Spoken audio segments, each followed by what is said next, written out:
Аллахтан түшкөн аяттарга бирине ишенип, бирине ишенбегендиги, бирине бирин кагыштыргандыгы. Мына ушундай жол менен да алар таанылган. Ошентип Аллах Таалам жакшылыгынан айдалган.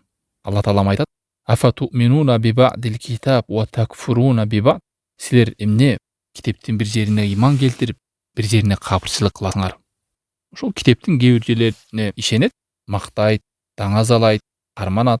Ошол эле китептин кээ бир жерлерин арам деген адал деп көрөт, адал деген арам деп. Же толук ишенбе, же толук ишен. О адамдар исламга толук киргиле дейт Алла Таалам. Удхулу фис-силми кафа. Бул оюнчук эмес.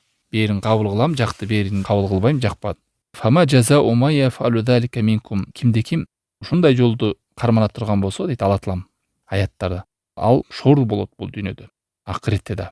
Андан кийин акыретте азапка ыргытылат дейт. Алла сактасын.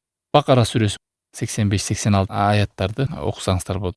Мына ушу бүгүнкү күндө да кээ бир адамдар мен мусулманмын, момунмун, имандымын деп өзүнүн напсисине жаккан жерлерди карманып, анан напсисине, каалоосуна жакпаган жерлерди таштап, анан философияларды издеп, бир жахилдердин сөзүн алып келип, мына бул жерде айтып атпай, бул деле адал экен го.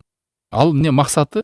Ошонун арам экенин уккандагы адал деп жүрөгү тетир айлам калган адамдардын сөзүн таба калса, заматта ошого шылтап бирдеке болсо өзү жооп берет. Мен главное ушуну адал деп айткан адамдан таптым деп алгандар бар. Напсиңе жагабы, жакпайбы, кабыл кылыш керек.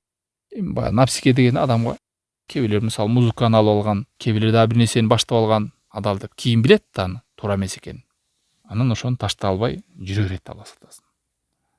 Анан ал жүрөк түшүндөп, катып көбөйөт кадимкидей.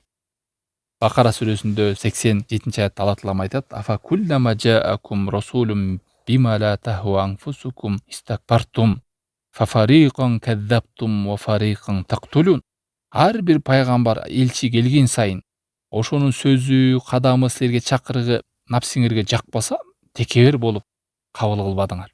Текебер болдуңар дейт, жүз буруп. Жаккан жерин кабыл кылат, жакпаган жерин уже артын салат да. Бириңер жалганга чыгардыңар, бири тобуңар болсо, керек болсо өлтүрүп салдыңар ал пайгамбарларды.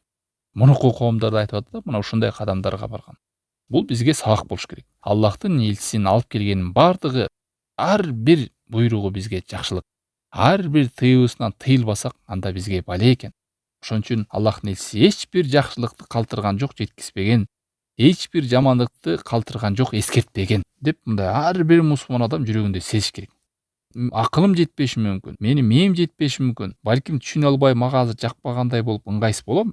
Бирок алхамдулилла ал нерсе сиздин кызыкчылыгыңызга, сиздин жакшылыгыңызга себеп болот. Бирок аны жалганга чыгарып, жокко чыгарып, таанып, бурмалап, адашкан адамдардын кептерин издеп, ошолорду маска кылып көргөзүүдөн Аллахтан сак болуш керек. Мына ошентип мурунку адамдар адашкан.